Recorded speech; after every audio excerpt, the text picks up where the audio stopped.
Di balik modernitas dan hingar-bingar India, terdapat aturan saklek mengatasnamakan kasta, memisahkan manusia ke dalam sebuah strata sosial dengan tingkatan yang berbeda-beda.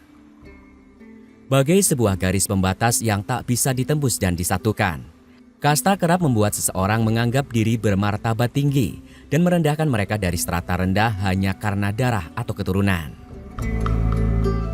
Di negeri tepian Sungai Gangga ini, manusia sejak lahir sudah distempel dalam garis kehidupan kasta yang lebih dikenal dengan sistem jatis. Sistem itu bak belenggu kehidupan, menjadikan orang kaya semakin kaya dan yang miskin semakin nelangsa serta terhina. DuniaScope kali ini akan membahas mengenai kasta paling rendah di India, Kasta Dalit, yang dianggap lebih rendah dari binatang.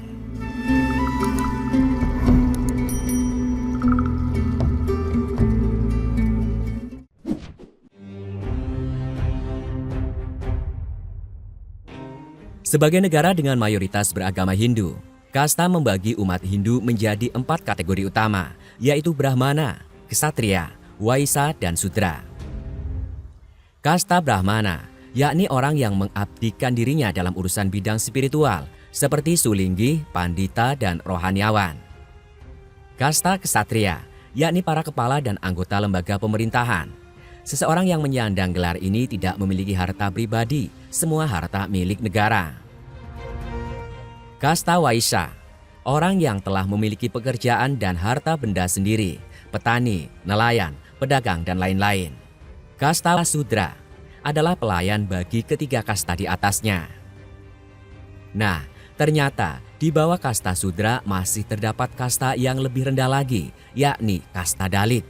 Konon katanya, kasta ini adalah kasta yang lebih rendah dari binatang dan diharamkan untuk disentuh. Saking hinanya, sehingga kasta ini seringkali tidak dianggap. Mirisnya, orang-orang yang berasal dari Kasta Dalit selalu mendapatkan diskriminasi dari kasta yang ada di atasnya. Betapa tidak, mereka diperlakukan sebagai manusia hina dan rendah. Nyawa orang-orang dari Kasta Dalit lebih murah jika dibandingkan dengan nyawa sapi.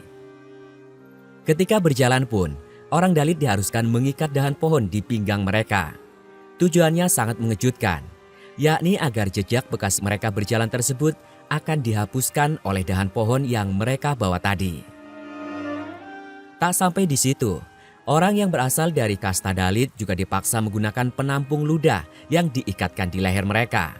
Lagi-lagi ini bertujuan untuk menyanggah liur mereka yang dianggap tak murni agar tidak menetes dan menodai warga lain. Untuk mandi pun, mereka harus menggunakan air yang ada di pinggir-pinggir jalan.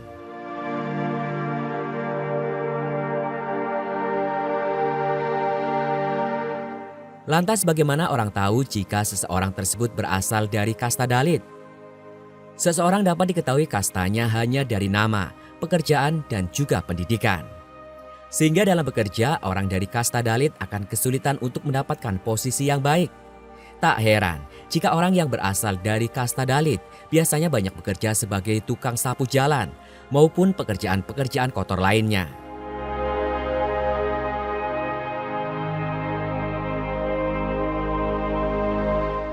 Tidak hanya itu, bahkan saat sudah meninggal dunia pun, orang dari Kasta Dalit masih mengalami penolakan dari kasta atas. Mereka dikuburkan di pinggir-pinggir jalan karena tidak ada pemakaman umum yang mau menerima mereka.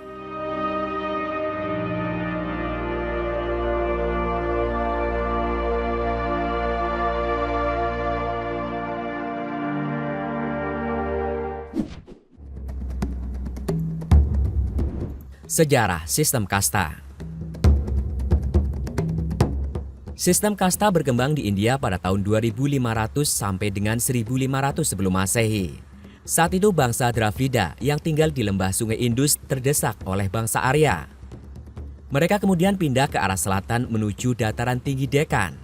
Bangsa Dravida yang tidak berpindah membaur dan berasimilasi dengan bangsa Arya. Percampuran antara bangsa Dravida dan Arya kemudian melahirkan agama Hindu. Pada masa inilah masyarakat India terbagi menjadi beberapa kelompok lapisan masyarakat, yaitu Brahmana, Ksatria, Waisya, dan Sudra. Istilah kasta sendiri awalnya pertama kali digunakan oleh orang-orang Portugal untuk menunjukkan klasifikasi sosial di India. Berasal dari kata kasta yang dalam bahasa Spanyol dan Portugis berarti kelas, ras, keturunan, golongan, pemisahan, tembok atau batas. Istilah kasta sendiri dalam kitab Veda disebut warna, sedangkan pada kitab Bhagavad Gita dikenal sebagai catur warna yang berarti pembagian masyarakat. Dalam sistem kasta, status kehidupan sosial manusia ditetapkan sejak lahir dan tidak bisa diubah sampai kapanpun, sehingga menjadikan kasta sebagai sistem yang tertutup.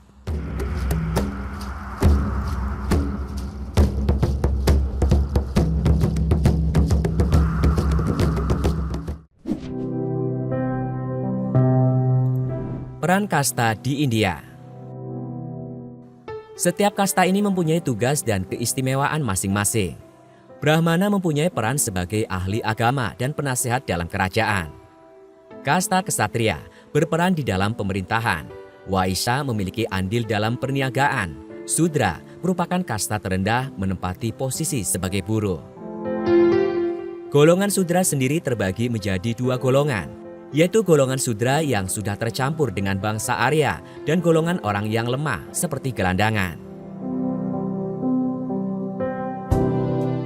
Di luar 4 kasta tersebut, ada kasta lain bernama Dalit atau orang-orang yang tak tersentuh.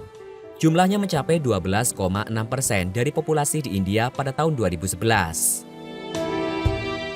Kaum Dalit merupakan kasta terendah setelah Sudra.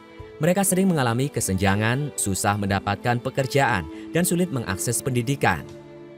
Keberadaan orang Dalit sering tidak dianggap pada masyarakat tradisional India, bahkan mereka juga dilarang masuk kuil. Adanya tradisi dan kebudayaan di India menjadikan sistem kasta ini masih bertahan sampai sekarang dan sulit untuk diubah.